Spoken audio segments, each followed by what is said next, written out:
good, thank you. Well, I'm Selena. I work for the Arts Centre on the Gold Coast. It's my job to meet with everyone that's coming to the Arts Centre. I do interviews and basically I deal with their Facebook, Twitter, YouTube, anything viral. So that's kind of my job.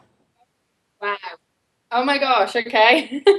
So I know that you've been to the Arts Centre before. Um, did you remember your experience? Did you have any fond memories or?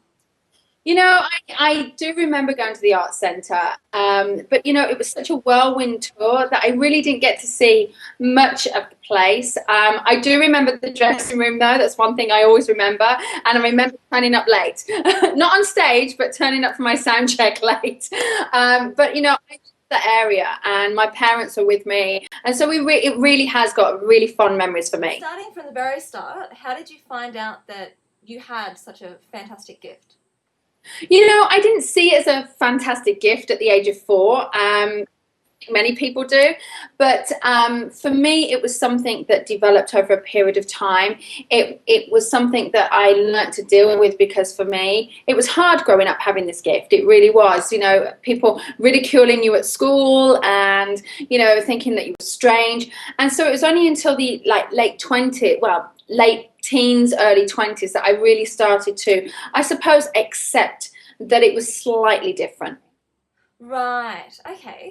So I know that you do a lot of readings for other people, but if someone passes in your own personal relationship, can you contact them? Can you have a chat with them, or does it not work that way? No, I can. And I lost somebody, not even a year ago, and she was very, very dear to me. And I know when she's around, and I'm very aware of when she's around. But the interesting thing is that I always go and have readings because even though I know she's there, you just want that confirmation that you really are feeling them. And I think everybody else wants that. Okay.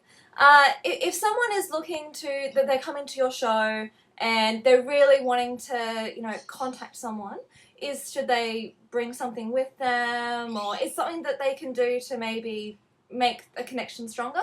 I always say, ask for your loved ones to come forward. Ask for them really to, and communicate with you, really be present with you. Bring an item with you if you wish. Bring photographs. It does no harm. But also just actually don't say, oh, if you don't come through, I'm not going to be happy. What you got to do is actually put the love out there and say, you know what happens, happens. And if I'm supposed to get a message, I will. And that's how you get the better reading. Another question for you is, have you ever done a reading and a person's come through, but the person you're doing a reading for doesn't know that they've passed away? Has that ever happened? It's happened. It's happened once, and it was a very strange situation where they hadn't quite passed away. They were in a coma, and so I'm sitting there in front of my client, and she's holding on to her cell phone. She's got her cell phone. She's constantly looking at it, and she was waiting for a message. And I said to her, are you okay? She's like, I'm just waiting for this message. If I have to take this call, I have to go. I'm like, no problem. So I said, I've got this father-in-law in spirit. And she went, oh my gosh. And I said, but the thing is, he's coming through on my opposite side. So he's coming through on my left-hand side because I normally get my information on my right. And I said, but the thing is, he's crossed, but he hasn't crossed. And she said, he's in a coma, and that's a phone call I'm waiting to receive and when he passes. And so, it really was interesting. And he passed away. I think he probably passed away 12 hours later. His body finally gave up. But yeah, that was quite interesting. That was really weird. Wow, that's bizarre. That would be so hard to explain to someone. No, it is. And it's still really weird to think about. Yeah, it definitely would be. Now I've got some really fun questions for you. We'll get off the heavy stuff. What is your favourite word? I do, but maybe it's not. Maybe it's something I can't say in an interview. I do.